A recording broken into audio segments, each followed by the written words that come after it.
দেনায় কি জড়িয়ে পড়ছেন? ভীষণভাবে কি আর্থিক ক্রাইসিসের মধ্যে দিয়ে যাচ্ছেন?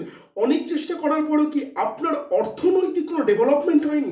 তাহলে আপনার জীবনে বৃহস্পতি ডাউন রয়েছে। আপনার জীবনের এই জায়গাটাকে ইনক্রিজ করতে গেলে, আপনার জীবনে বৃহস্পতিকে স্ট্রং করতে গেলে অতি অবশ্যই আপনাকে এই তিনটে টিপস ফলো করতে হবে। কি করবেন? প্রত্যেক বৃহস্পতিবার অবশ্যই মা লক্ষ্মীর চরণে অর্পণ করুন হলুদ ফুল, সাথে লাল চন্দন, সাথে গোলাপ জল। এই তিনটে জিনিস মা লক্ষ্মীর চরণে যদি আপনি প্রত্যেক বৃহস্পতিবার নিয়ম করে অর্পণ করতে পারেন, জানবেন আপনার জীবনে কিন্তু আর্থিক ক্রাইসিস, অর্থনৈতিক যে ক্রাইসিস, সেটা কিন্তু অনেকটাই রিকভারি করবে। তবে একটা জিনিস এক্ষেত্রে মনে রাখতে হবে, হলুদ ফুল যখন আপনি অর্পণ করবেন সেক্ষেত্রে ফুলটা যাতে সতেজ থাকে, কোনোভাবেই ফুলে পোকা, দাগ, কালো হয়ে যাওয়া এই ধরনের ফুল কিন্তু ব্যবহার করবেন না। এতে করে কিন্তু আপনার যে পজিটিভিটি আসার কথা ছিল তার পরিবর্তে কিন্তু নেগেটিভিটি বৃদ্ধি পাবে। সেকেন্ড, প্রত্যেক বৃহস্পতিবার অতি অবশ্যই সাদা গরুকে একটি কলা বা একটি আস্ত ফল খাওয়ান। এতে কিন্তু আপনার জীবনে গোমাতার আশীর্বাদে বৃহস্পতি অত্যন্ত স্ট্রং হবে, আর্থিক দিক থেকে আপনি অত্যন্ত লাভবান হবেন।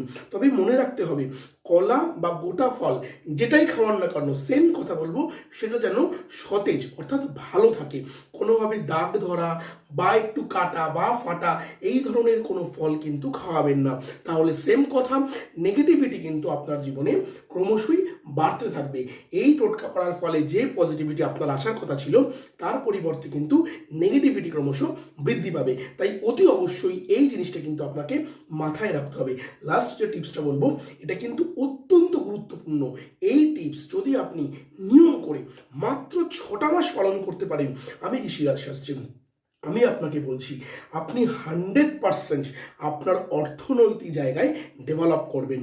প্রত্যেক বৃহস্পতিবার স্নান সেরে শুদ্ধ বস্ত্রে 108 পদ্মবীজের মালা নিয়ে লক্ষ্মী গায়ত্রী মন্ত্র পাঠ করুন। কোনো রকম স্টোন লাগবে না, লক্ষ লক্ষ টাকার স্টোন পরেও আপনি যে বেনিফিট পাবেন না। প্রত্যেক বৃহস্পতিবার যদি আপনি নিয়ম করে পদ্মবীজের মালায় লক্ষ্মী গায়ত্রী মন্ত্র পাঠ করতে পারেন, তার থেকে বেটার বেনিফিট কিন্তু আপনাকে কিচ্ছু দেবে না। আমি ঋষিরাজ শাস্ত্রী, আমি আপনাকে বলছি এই তিনটে টিপস আপনি পালন করে একবার দেখুন, দেনা থেকে মুক্তি পাবেন, আয় বৃদ্ধি পাবে, হাতে টাকা সঞ্চয় হবে। অবশ্যই ভালো থাকবেন, সুস্থ থাকবেন, ভিডিওটা শেয়ার করবেন, কমেন্ট করে জানাবেন কে কোথা থেকে ভিডিওটা দেখছেন। মনে রাখবেন আপনাদের জন্য আমি রয়েছি। ঘরোয়া টোটকা, ঘরোয়া টিপস যা ফলো করেও কিন্তু জীবনটা সুন্দর করা যায়। যারা আর্থিক কষ্টের মধ্যে ভুগছেন, একবার হলেও মাত্র 2501 টাকার বিনিময়ে আজই বাড়িতে বসে ধারণ করুন অষ্ট ধনলক্ষ্মী কবচ। তো ভালো থাকুন, সুস্থ থাকুন, জয় মা তারা, জয় গুরু বামদেব বাবা। দেখা হচ্ছে আবার পরবর্তী ভিডিওতে আপনাদের সাথে, আপনাদের পাশে।